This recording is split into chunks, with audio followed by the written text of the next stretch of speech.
We will be reading through the columns. However, the reading is very fluid, so you may pick up a message over here that actually matches one in the corner. So feel free to move the messages around and connect them with another one as you are particularly connected to or piques your interest. With this first one here, the Page of Pentacles, appreciation and wedding, well, that's a really positive row to begin with for a start. So the Page of Pentacles is often known about opportunity or something happening coming to you. The pages are initiators in life. They're strategic, either people or energies around us that often start something off. Some of you may have been contemplating starting a new business or applying for a new job or sending your CV out there or pondering on ways to make more money or invest your money. And often when the page is around, this is something that can happen. So that seems like a positive, opportunistic way to start your month for May. The other perspective of the page, as we said, he could be a person and he could be very much like yourself, so the earth sign person. He may be a younger person and possibly a younger male person. So for some of you, this might be your friends or it might be your children or your siblings who you are thinking of at this particular time, and they may be in your life. They may have turned up suddenly, or you may be spending more time with them than usual, and it feels as though there's appreciation around this matter, which is what this card is. It usually signifies a deep appreciation of your worth in life, of the value that you offer others one way or another. Again, this could be value at work or value as friendships. And with the wedding card beneath, there could be this whole appreciation from a partner or family members. Or some of you may be going to a wedding or a function similar, like a happy celebration, and you may be meeting these family members you haven't seen for a while, or this young Page of Pentacles, and you just all have this wonderful connection of love and appreciation for each other. The wedding card is of itself a testament to our devotion and service and union and respect within a relationship. The message was originally intended within the relationship of a wedding. So for some of you, this could literally be either an invitation to attend a wedding or an invitation to be married, or it could be your own wedding or a family wedding that you're going to, or friends. And if it's not, it could also be a message to say that there is possibly appreciation for you within your intimate romantic relationship, and perhaps that's being shown back to you right now, or perhaps you don't feel there is, or you haven't noticed it, or you are pondering it. It feels as though you could say to yourself, hey, actually, I think people do appreciate me, and I think they do value the worth I am within a family unit or society or community. So again, I've said this in a couple of the other readings, it's the card mix that I'm using that seems to give off such huge extrapolation of meanings within the reading. So it's possibly been an odd dynamic of cards for me to pick. There's many, many different conjunctive meanings for each card and each row and each layer as we go through them. So I think, as I said at the beginning, it's important that you pick which references you most specifically and see how you feel into the situation. I also say check your rising and your moon signs, because you might find some really interesting information within those as well. Let's move to the second row. We have the King of Swords, or the second column. The King of Swords, the Goddess of the Moon, and at the bottom, be honest with yourself. So again, guys, this could be a situation around an air sign person, possibly a male air sign person, but it doesn't have to be. Now, sometimes these people relate to someone that you associate communication with, such as a lawyer or legal documentation or legal implications in life. It can also be something like an accountant or the tax man, or a real estate agent or a banking manager. So there could be something along those lines with some of you, and you might be pondering, am I feeling right about this situation that I might be thinking of signing up into or moving into or communicating with someone? And it feels as though with the Goddess of the Moon, that insight or knowledge which has been previously hidden is there and available for you if you look a little bit deeper. And I think if you look a little bit deeper around these subject matters where this air sign person could be involved, and remember this could be like a close relationship or friends or family as well, or work, it can be anything. But if you take a little bit of a closer look around any questions you've got regarding a situation with this type of person, or a dealing that you're about to be doing with them, or pondering should you sign something or buy something or invest in something, you're going to find some sort of answers that were not previously either available, or you didn't see them, or they were being hidden. Now that could come back to being down here, this be honest with yourself, that might come back to you saying, well, I'm wondering if this is the right thing to do anymore. So I think the further you explore a situation that surrounds this person or energy or type of people or type of situation, the more that you will become more connected with your own gut feelings, your instinct, your ability to perceive whether it's a situation that's good for you or not. It could be a relationship, it could be a new relationship coming. You might meet this person, and again, you might be thinking, well, do I want to be in a relationship? Do I think he's the right person for me? This could also involve a current relationship that some of you might be having problems with, and you are wanting to find enlightenment as to how to deal with it, or why the problems have arisen, or what's going on. And this again could be something down here about honouring your own true integrity values. So if there is something in your life that doesn't feel to fit the key properly at the moment, don't necessarily push it, but expand on the opportunities of finding an answer and finding a way to solve it before you push yourself into something that you could possibly regret.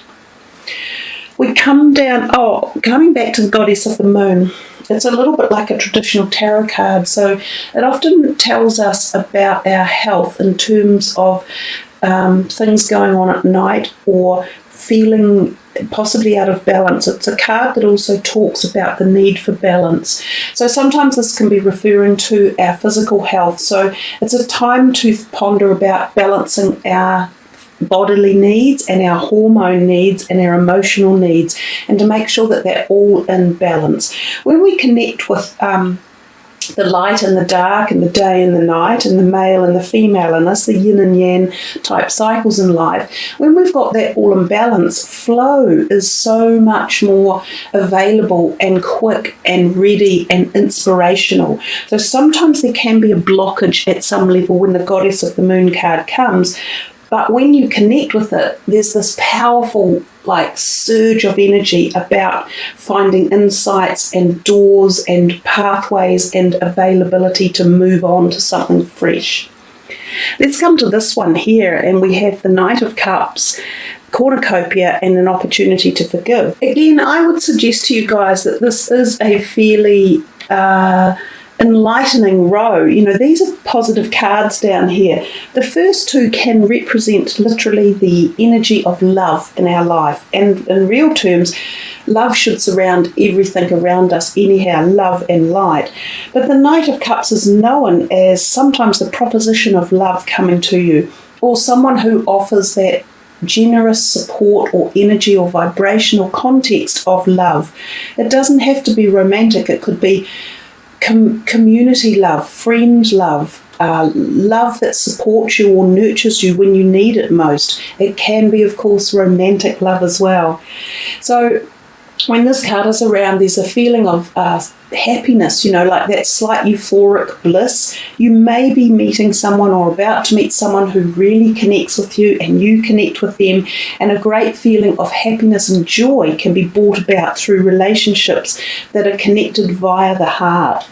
And we come down to the cornucopia, and we see this number 11 it is, but it's this beautiful card of a wealth of bliss and harmony type energies and magic, and in a forest with butterflies and angels and fairies and food and harvest and the rays of the sun. It basically is like the Nine of Cups. It's the wish card in this deck. So it's saying that you are being sated, you are finding fulfillment, and this can be in any area of your life. So love, wealth, health, happiness, any spiritual involvement, anything that you've been particularly focusing upon. And of course, we have that in your words, intention. Focus on what it is you want, and spend energy focusing on the things that you want, because you will get great flow from that. Well, this is the card of great flow, and it can often come about when you have been putting something to work in the background and the wheels have been turning and your dreams have been formatting and they've now been implemented a little bit. So this person could be, as I say, a romantic person coming into your life, or it could be a family member, again, a slightly younger person possibly, and a water sign energy person that you might be spending time with or connecting with or reconnecting with as well. It could be a family member like a younger sibling or a cousin or a nephew or a niece or something along those lines. And there may have been something previously where there was a patchiness around the relationship, but it might be healing a little bit. So there might be this opportunity to have this person come back into your life and for you to feel, my God, everything's flowing. So yes, we are moving into the cycle of forgiveness and forgetting and supporting each other again. For some of you, it definitely is. Someone's coming back, or you're reconnecting, or you're allowing something in the past that separated you one way or another, whether it was a physical argument, or it was a differing of belief systems, or a differing of where you wanted to head in the future. But it feels as though there's a reconnection and a regathering, which could be quite joyous and joyful. So some of you, this is new people coming in, and for others it feels like family members who you might be reconnecting with after a time apart, and there is this wonderful feeling of, I'm just so happy about it, and you seem to let go of what might have been a grudge or holding on to an annoyance or a grievance about it all. So it feels really, really positive. We come here next to the last one, the Queen of Rods, then the strategy, and the what do you desire. So the Queen of Rods is, again, she's probably a person, or possibly she can be a middle-aged type woman often, and she can be a fire sign energy. However, this could be some of you with a rising sign or a moon sign that's a fire sign. If it's someone in your life, she can sometimes be an employer or a friend, or possibly something like a sister. She has really creative passion. She's a great person to go to for ideas, for stimulating things, for firing things up, for starting projects. So this could be, again, for some of you, the starting of something new in your life, like a project that you've been burning away and wanting to kick into action. She can be the card that ignites this fire and kicks you into the action. So she could either be that energy that you will pick up and fuel yourself, or she could literally be someone who comes in and helps this to happen. So as I say, she could be a family member or possibly a potential employer as well. Overall, she's a fairly positive card, unless you've had an issue with her, in which case there could be fireworks. So there could be a mending of things that need doing, or changing towards how you're dealing with her, or the strategies may need changing. And that's the card underneath. A strategy basically is very similar to what the picture on here shows us. This is a journal and there is a pen there. So strategies can be about realigning something or pathway that you're heading on, or that you've become stuck with, or a situation or a person, and you need to, the card when it turns up is telling you need to change the way you're either looking at something or dealing with it or planning it. So quite literally, and we talked about the dream journal over here, and you're getting another message about journaling here, it could be really powerful for you guys to be writing things down in the month of May. And as you write things down, like ideas or situations or plans, you go back and read them a little while later, like a few days or a day or a week or whatever, and you often go, I think I can add to that, or I can extend on it, or, oh, I think I should take that out. So diarising or journaling can be very, very powerful, and it can also even give you the words that you need to say or to paraphrase in a situation, or with a person, or with an application, or with a legal term or thing that's going on. So the strategy could be worthwhile for you, and it could be really important. It also ties in a little bit with the one down the bottom when it says, what do you really desire? Again, sometimes we get a bit lost. We have so many things that are on our mind. We want to, lose weight, or find a bigger house, or find a better job, or find more spiritual connection, or find a partner. And there's all these things whirring around in our mind, but which one is the one that we truly desire? So when you take the time to focus on one specific with more intention and more strategy and more passion, which is what this Queen of Rods is. So when you get all that going, your desires are far more likely to turn up and appear like your cornucopia. All this over here, and it's also golden looking, even this gold down here in this card, has the feeling of gold dust in the air for you Virgos.